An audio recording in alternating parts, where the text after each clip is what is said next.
Sebanyak 3.062 mahasiswa ITB Stikom Bali selama 2 hari mengikuti kuliah industri menghadirkan 12 narasumber yang ahli atau praktisi yang kompeten dalam bidangnya. Acara ini dibuka secara online dari Jakarta oleh Deputi 4 Bidang Ekonomi Digital, Ketenagakerjaan dan Usaha Mikro Kecil dan Menengah, Kementerian Koordinator Bidang Perekonomian RI Muhammad Rudi Salahuddin dan diikuti secara online oleh pejabat struktural dan mahasiswa ITB Stikom Bali.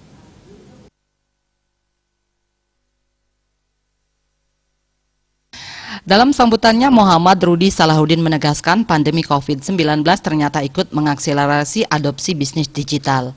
Hal ini terutama disebabkan oleh perubahan perilaku dan aktivitas masyarakat, diikuti dengan berbagai perkembangan model bisnis yang makin terdigitalisasi. Tren pemanfaatan terlihat dari meningkatnya berbagai aktivitas dan belanja, seperti bekerja secara online, telemedicine, dan juga layanan keuangan digital. Mahasiswa sekalian, pandemi COVID-19 ternyata ikut mengakselerasi adopsi teknologi digital. Hal ini terutama disebabkan oleh adanya perubahan perilaku dan aktivitas masyarakat.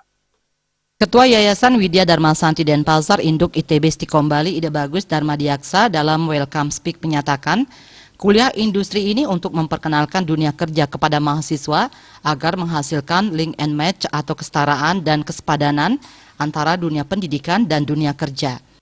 Mengharapkan kampus kami di ITB Stikom Bali ini bisa justru meningkatkan kinerja terutama di bidang digitalisasi agar kehidupan manusia menjadi semakin mudah dan lancar. Di bidang bisnis sudah sangat jelas sekali dari segi keuangan, dari segi produksi, marketing, semua sangat bermanfaat.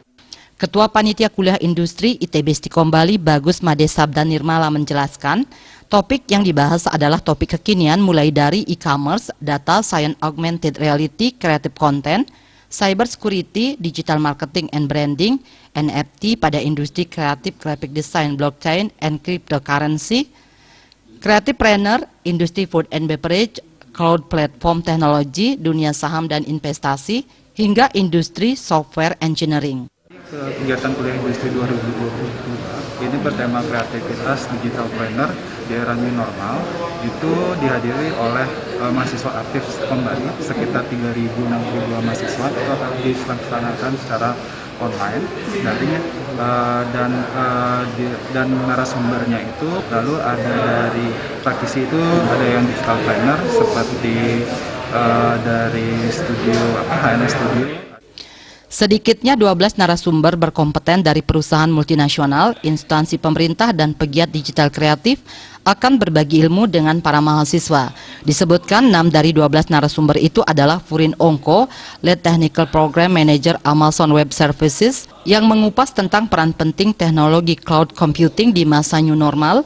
Iputu Gede Rahman Desianta, CEO Kepeng.id, membahas tentang pengaruh cryptocurrency dan teknologi blockchain di masa depan. Pengusaha IT asal Bali Iputu Sudiarta, CEO PT Bambu Media Cipta Persada, membahas konten kreator, perancang sepatu dan pemilik paten Niluh Jelantik, serta mantan Wali Kota Denpasar Ide Bagus Rai Dharma Wijaya Mantra membagi pengalamannya menjadi kreatif dan berpenghasilan di usia muda, dan Yusudibia, CEO Info Denpasar. Desak Aryani, Bali TV.